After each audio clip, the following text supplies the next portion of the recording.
Swamiji, the indigenous culture of Africa, pre both Islamic and European Christian colonialism, was again rooted in very humanistic values, similar to those of India.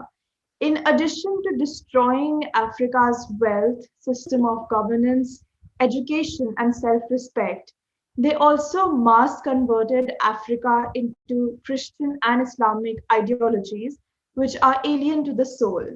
What were the indigenous traditions of the African people before Islam and Christianity? And am I right in saying that they were very deeply connected to those of India and Hindu Dharma, at least in ethos and in outlook, if not historical links? Okay.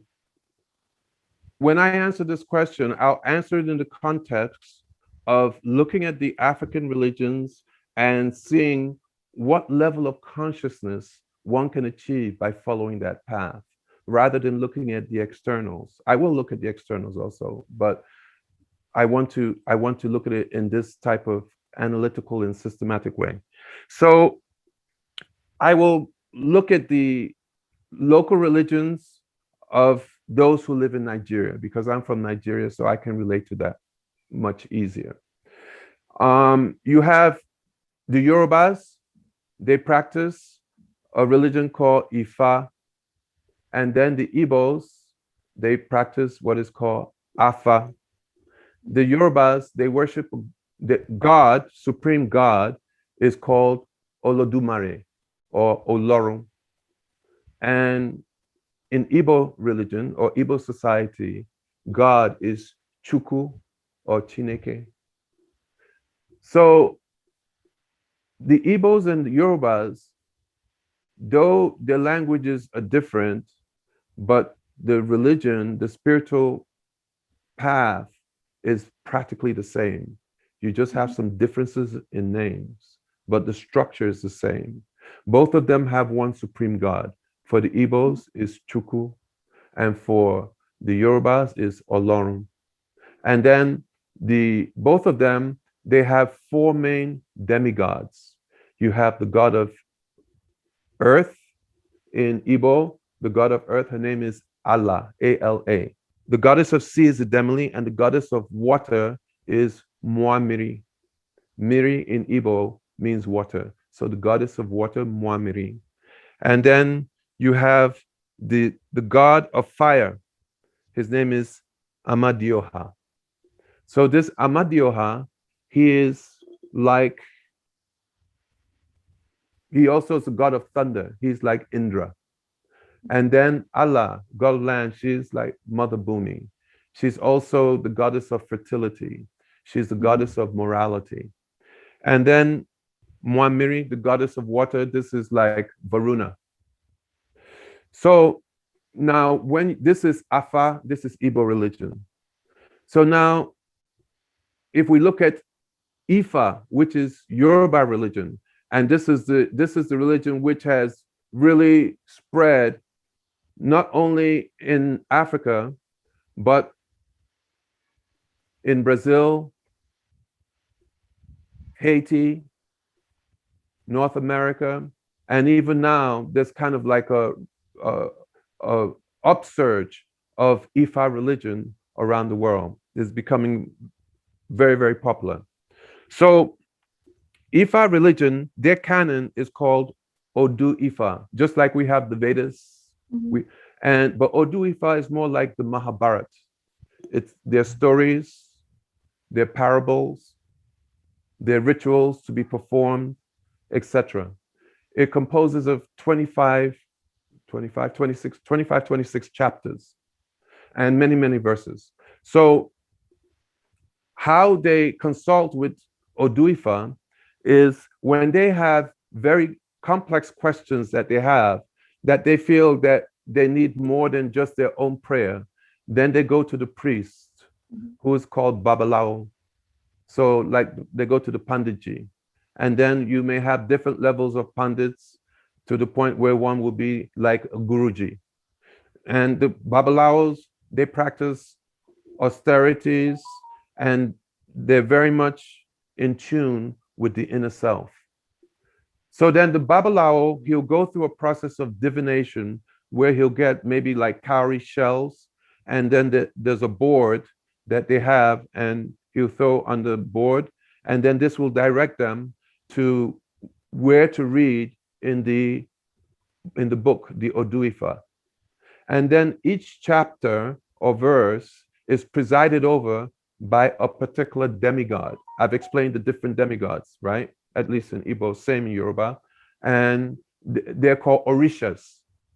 So the priest has to be very in tune with his inner self to be able to properly understand the message which is coming from the orisha.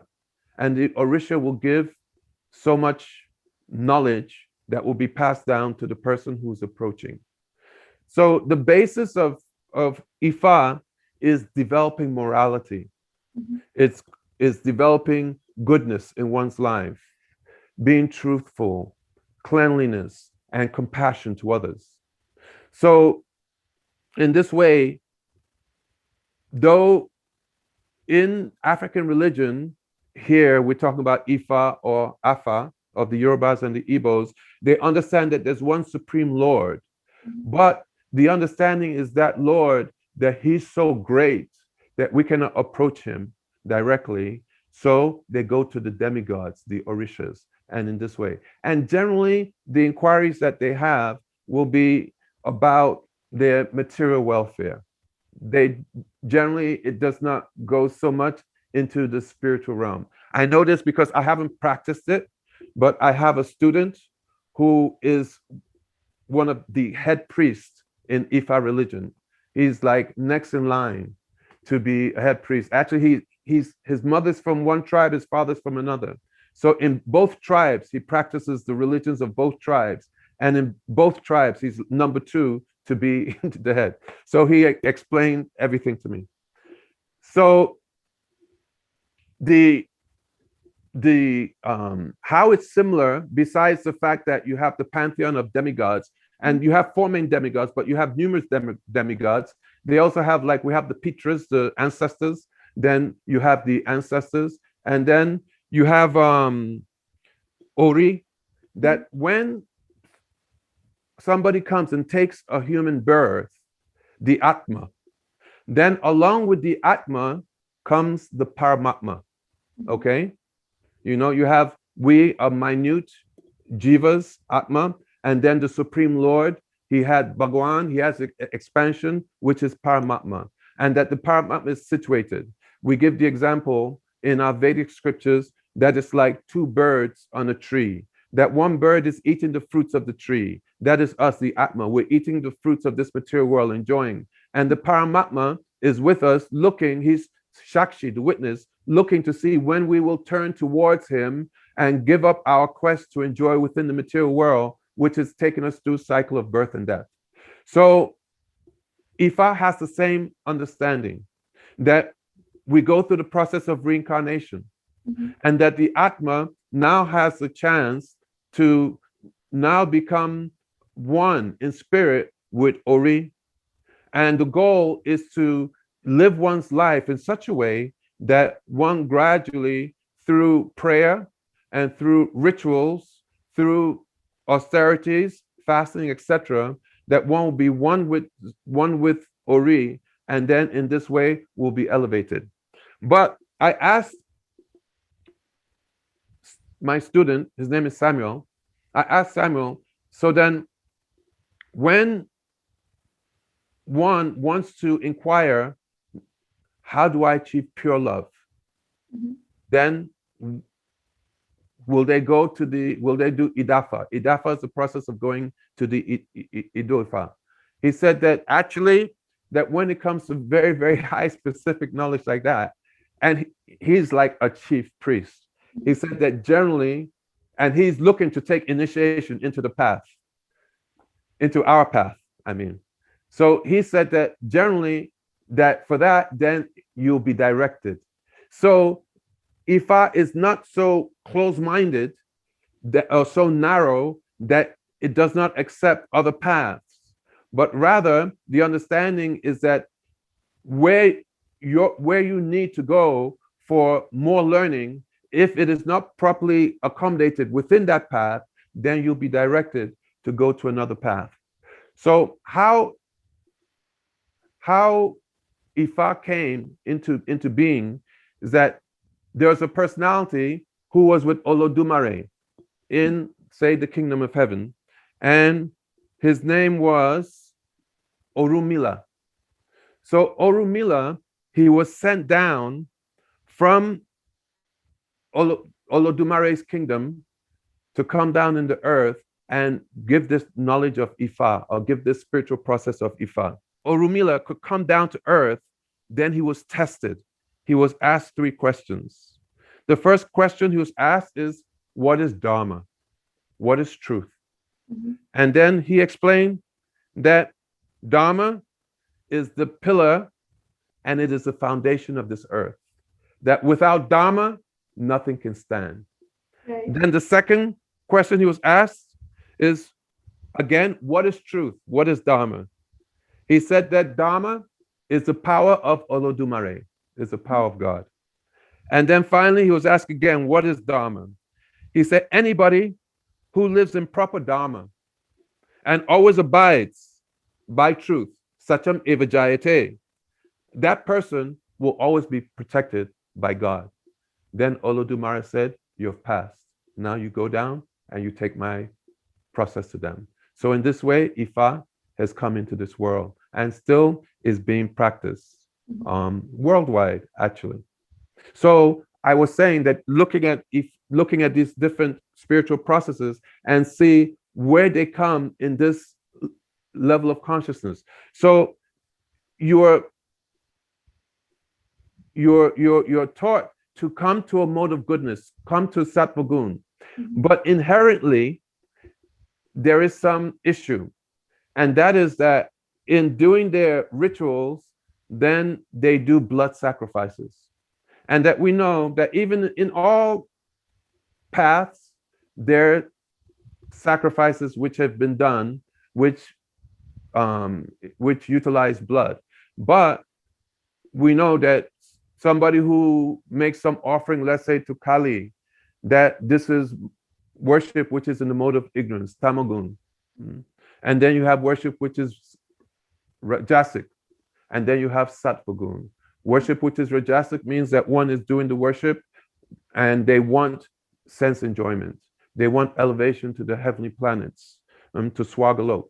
And then sattvagun is that one is doing it without any material desire, nishkam kama yoga. And then you have transcendental. So though their aspiration is mode of goodness and ultimately to go to higher realm, but their process is so much imbued with some tamasic elements that in this way, that for them to really go in the path, then they have to really go another path. And this priest, though he's the person who's ahead of him, who is his senior, is a lady who's 102 years old. And then he'll be like the head priest of the whole group. And he wants to take initiation, but because he does these blood sacrifices, I said, you cannot take initiation. So now they're having reform in Ifa, where rather than offering blood, they're doing sacrifice, offering plants. And in this way, they're actually reforming it and bringing it up to another level. So this is just a little roundup of Ifa. Right, right. Thank you so much, Swamiji, for explaining this to us, and also explaining how indigenous traditional African cultures and religion is deeply rooted and connected with Hindu Dharma in terms of ethos and outlook. Namaste. We hope you enjoyed this Chitti Media content. Please remember to subscribe to us and switch on the notifications for this channel. For our other social media links, more content, and to support our work, please visit citti.net. Dhanyavad. Namaskar.